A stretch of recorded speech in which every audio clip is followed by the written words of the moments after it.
Allen Iverson is one of the greatest players of all time, and we have never seen another player like him. What many people don't know is that in 2006, an ESPN article came out where they explained one of his unique training methods. And this is one of the most interesting things I've ever read. It has nothing to do with any specific exercises, any specific drills on the court. It was something completely different and probably the last thing I expected, but let's get into it. Allen Iverson also played football in high school, and his head coach was named Dennis Kozlowski. He was a firm believer in visualization, and he was the first person to introduce Allen Iverson to this stuff. He, for example, introduced Iverson to the book Psycho-Cybernetics, a book written by Maxwell Maltz. And this book basically focuses on the power of the mind, so how working on your self-image and how seeing yourself succeed before you actually do it is going to increase your chances of success. Kozlowski, so Allen Iverson's football coach, also used tying a shoe as an example. He told Iverson, hold a conversation with me while tying a shoe.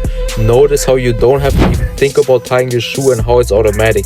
That's exactly how you should play on the court. He said the way to do that is to have an image in your mind of what you want to do before you even do it. This article states that Iverson took this advice and actually took visualization to a whole nother level, and that he understood that a huge part of success in sport is linked to the psyche. But this is where this article gets crazy.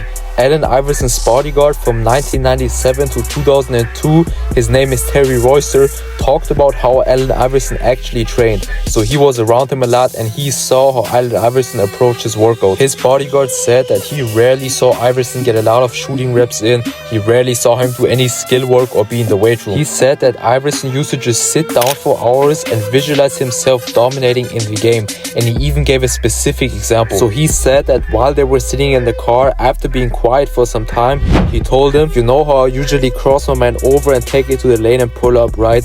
Well, this time I'm gonna step back and fade away, and I'm gonna cook him with that every single time. So I think that is super interesting, because also think about it.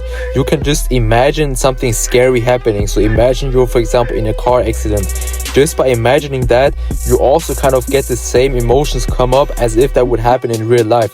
Obviously, it's not as intense, but you can still feel the emotion. So just by reading this article, I think if a player on that high of a level actually sits down for hours and just visualizes himself dominating in the actual game, I think it makes a lot of sense to actually work on making your visualizations as real as possible. So actually envisioning you're in a real game, so actually feeling the ball in your hands, seeing the fans, hearing the crowd, actually feeling the same emotions like you're in a real game, seeing the help side, seeing your player that is guarding you, stuff like that. If you really get good at imagining you're in a real game, I think that is something we could definitely benefit from. I mean, if a guy like Iverson is using this stuff, I think it makes sense to at least try it. So I'm still learning a lot about this topic. A person that is really an expert in this is Dillon Freed from basketballbrain.com. I don't know if you know him. I'm gonna link his stuff down in the description. Anyway, that is just something I wanted to talk about today because I think it's really interesting. Let me know what videos you want to see next. If it's a breakdown, if it's a specific topic, just let me know in the comments. Thank you for watching and see you next time.